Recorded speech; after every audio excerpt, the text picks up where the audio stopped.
Subscribe करें ideal progressive school के YouTube channel को और वीडियो अच्छी लगे तो लाइक और शेयर करें और बेल आइकन को दबाना ना भूलें ताकि इस चैनल पर अपलोड होने वाले सारे वीडियो सबसे पहले आपके पास पहुंच सके। अध्याय 6 देख रहे हैं, काम, आराम और जीवन। अब समूहों की बात करें, हाशिए में समूह, इसका क्या मतलब होता है?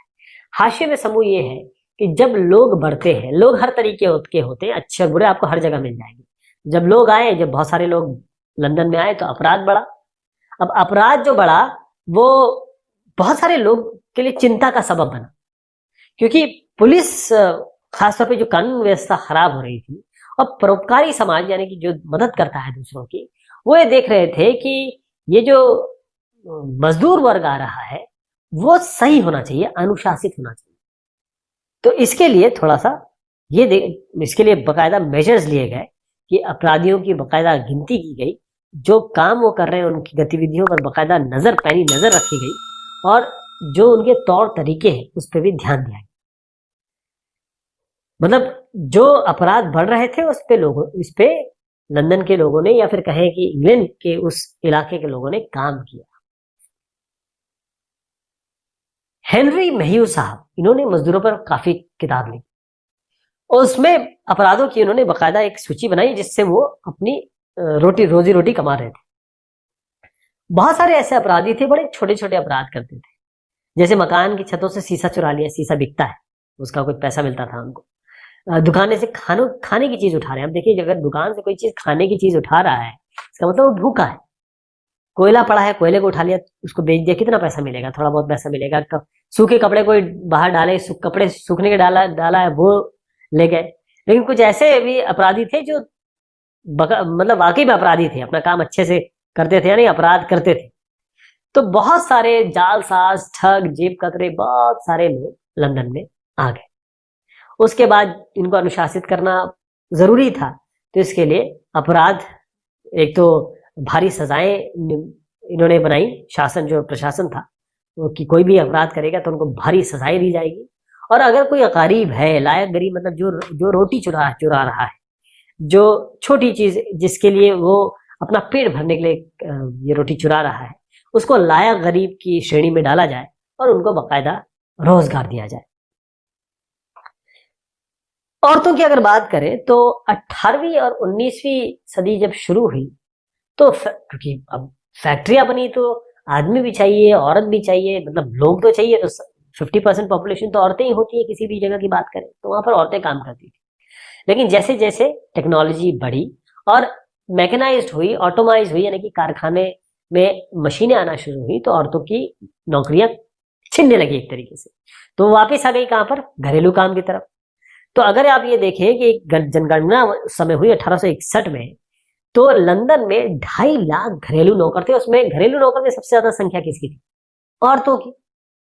और ये औरतें वो थी जो अभी अभी शहर में आई। अब अगर शहर इनको बढ़ाना है तो फिर अपने घरों का भी इस्तेमाल करती थी। किसी को किराए पे दे दिया, भाड़े पे दिया गया, यहाँ पर दिया हुआ है, इसको हम माने कि किराए पे दिया जाता था। या घर पे ही बैठ के सिलाई कढ़ाई कर ली, कपड़े धो लिए, माचिस बना ली। तो फिर जैसे ही युद्ध हुआ, उसके बाद युद्ध जब शुरू हुआ उसके बाद इनका फिर काम बदला, क्योंकि अब जब आदमी लड़ने चले गए तो औरतों को अपने घर से बाहर निकलना पड़ा और यहाँ पर उन्होंने उद्योग में, मैन्युफैक्चरिंग या जो भी उद्योग उस समय चल रहे थे, और दफ्तरों में काम किया। बच्चों की बात करें तो बच्चे, देखिए तीनों की बात कर लिया, आदमी हो गया, औरत हो गया, बच्चों की बात करें। बहुत सारे माँ बाप थे जो बच्चों को काम पे भेजते थे, बहुत मामूली इनको वेतन मिलता था। एंड्रयू मियनर साहब हैं, इन्होंने एक the bitter cry of outcast, ये एक उन्होंने पुस्तक लिखी है 1880 में। इन्होंने कहा कि ये जो चोरी कर रहे हैं वो ये जो मजदूरी करते हैं उससे ज्यादा बढ़िया है। कैसे? क्योंकि एक चोरी करके एक 7 साल का अगर बच्चा ले ले तो जितने पैसे कमाता है उससे ज्यादा एक लड़का काम करके नहीं कमा पाएगा, क्योंकि काम करने में उसको, अगर इसको मैं कंपेयर करूं तो बहुत ज्यादा काम करना पड़ेगा। बस जब ये बात आई, लोगों के सामने आई, तो फिर जो प्राथमिक शिक्षा कानून बना, यानी कि जो एलिमेंट्री एजुकेशन है सब बच्चों को पढ़नी है, यानी कि 1 क्लास तक, जैसे 5th तक 8th तक सब बच्चों को पढ़ना ही पढ़ना है। और फिर फैक्ट्री कानून 1902 में लागू किया गया। ध्यान रखिएगा, नंबर बड़ा जरूरी है। 1870 में इंग्लैंड में अनिवार्य प्राथमिक शिक्षा कानून लाया गया, 1870 में, याद रखिएगा। और 1902 में कौन सा कानून लाया गया? फैक्ट्री कानून। फैक्ट्री कानून में ये था कि बच्चे जिसे हम माइनर कहते हैं वो नौकरी नहीं कर पाएंगे, यानी कि मजदूरी, बाल मजदूरी 1902 में खत्म कर दी गई। अब लोग हैं तो रहेंगे तो उनके आवास के बारे में बात करना जरूरी है। तो जो ये उस समय की जब मैं बात कर रहा हूँ, औद्योगिक क्रांति, बहुत सारे लोग जब शहर आने लगे, अब हम लंदन की बात कर रहे हैं, तो फैक्ट्री का मालिक या वर्कशॉप का मालिक उस समय ऐसा तो नहीं था कि भाई उनको जमीन या घर दे रहा हो। तो इससे क्या होता था कि जो नए लोग आते थे वो टेनेमेंट्स, कुछ लोग ऐसे थे जिनके पास जमीन थी तो वो टेनेमेंट्स बनाते थे। टेनेमेंट्स जो होता है ये एक टेम्पररी, जिसे कहें काम चलाओ, और बहुत सारी भीड़ के साथ ये अपार्टमेंट मकान होता था, बहुत सारी भीड़ इसमें रहती थी। और बड़े शहरों में बहुत सारे ऐसे टेनेमेंट्स बने थे, और खासतौर पर लंदन की बात कर रहा हूँ। इसमें आपको एक चित्र भी दिखाता हूँ जिससे आप और बेहतर तरीके से समझ पाएंगे कि उस समय वाकई में क्या सिचुएशन थी। इस चित्र को समझिएगा इससे, क्योंकि एक चित्र जो होता है, picture is around 1000 word, 1000 words, 10,000 words, ऐसे कहते हैं कि चित्र बहुत सारी चीजें कहता है। तो यहाँ पर बहुत सारे जो शहरों में लोग आए थे, वो खैराती संस्थाएं होती, स्थानीय शासन होते, वो अपने रैन बसेरे बनाते हैं कि भाई रात के लिए रहने की जगह। बात यह है कि इंग्लैंड जैसा शहर, या फिर हम इंग्लैंड जैसा देश और लंदन जैसा शहर, वहां पर ठंड बहुत होती। ये गरीब लोग काम भी करते हैं, और अगर शाम को जब इतनी ठंड होती है तो इनको भोजन भी चाहिए और ठंड से बचना भी है, तो बाहर तो रह नहीं सकते, वहां तो उनकी मृत्यु हो जाएगी। तो फिर ये टेनेमेंट्स और जो भी सरकार के या प्राइवेट लोग चलाते थे उसमें रहते थे।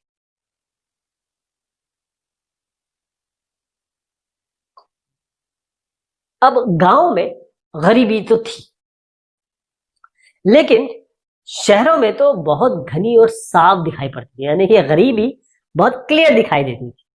अब एक साहब है, एक जलपोत मालिक साहब है, चार्ल्स बूथ। जलपोत मतलब पानी में चलने वाला जो जहाज होता है, इसके चार्ल्स बूथ साहब है। इन्होंने बाकायदा एक सर्वे किया। अल्प कुशल मजदूर मतलब होता है जो सेमी स्किल्ड होते हैं, जिनके पास पूरा स्किल नहीं होता, सेमी स्किल्ड होते हैं। तो लंदन का जो ईस्ट एंड है, जिसे हम पूर्वी छोर कह रहे हैं, वहां पर इन्होंने बाकायदा एक सर्वे किया। उन्होंने कहा कि जो 10 लाख लोग, यानी लंदन की आबादी का 1/5 हिस्सा या गरीब है, और उनकी जो उम्र है, औसत उम्र, मतलब ये जिएंगे केवल 29 साल, जबकि जो अच्छे वर्ग के लोग हैं, मध्यम वर्ग, मतलब जो संपन्न वर्ग के हैं, उनकी उम्र है, जीने की उम्र है 55 साल। उन्होंने ये देखा कि जो लोग रह रहे हैं उनकी हालत ठीक नहीं, मरने की संभावना ज्यादा है इन लोगों की, क्योंकि इन मजदूरों में से किसी वर्कशॉप, अस्पताल या पागलखाने में मरने की संभावना ज्यादा होती है। ये इन मजदूरों की अगर 29 ईयर्स की बात करें, अगर इस सबको बसाना है तो कम से कम 4 लाख कमरे बनाने होंगे, ये उनके सर्वेक्षण में आया। जो खाते पीते लोग थे वो कह रहे थे ये तो झोपड़पट्टियां हटाया जाए, सबसे पहले इनको हटाया जाए।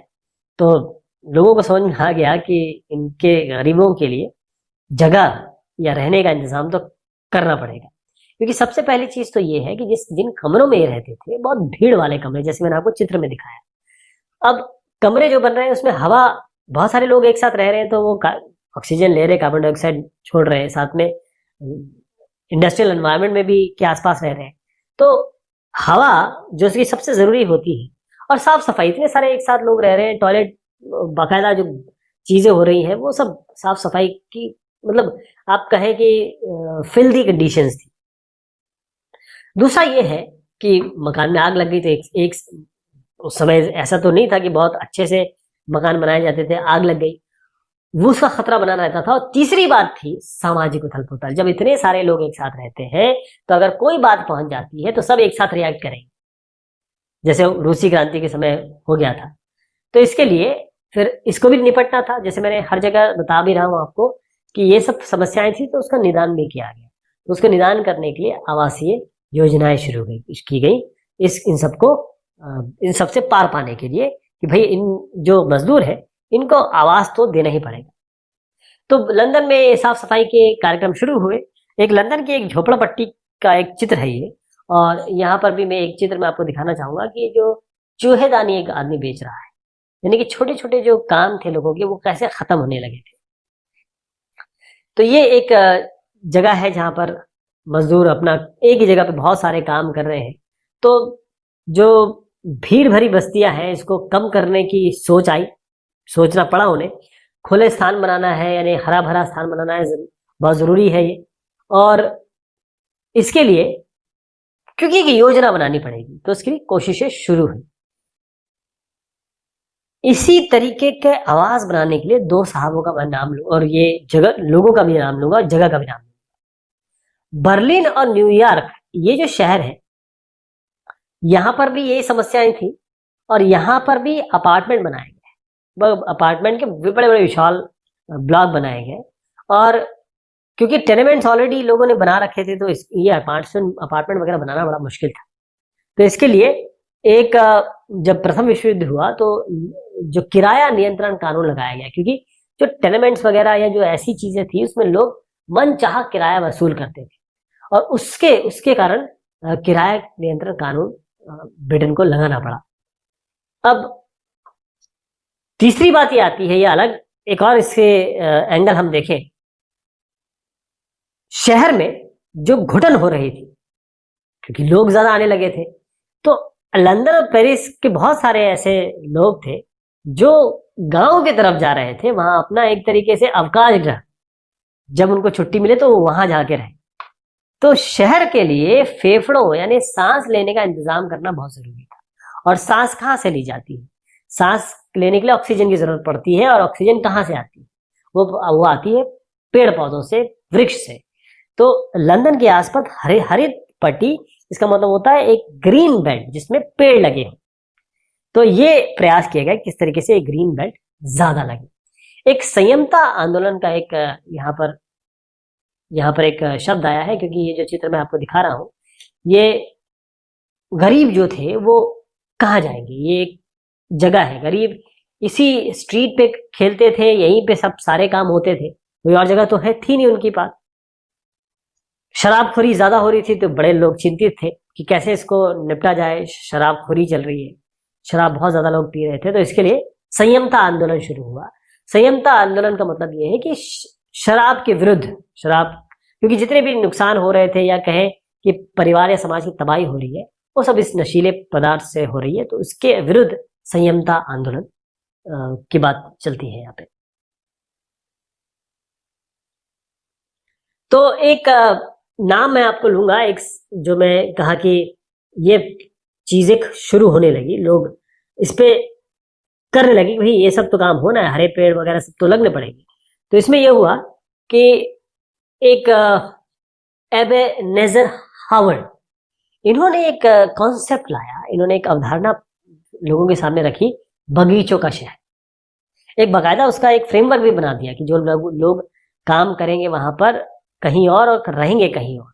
इसका मतलब यह है कि अगर एक अच्छा आदमी तैयार करना है, नागरिक तैयार करना है, तो उसके लिए एक उनको अच्छा माहौल देना पड़ेगा।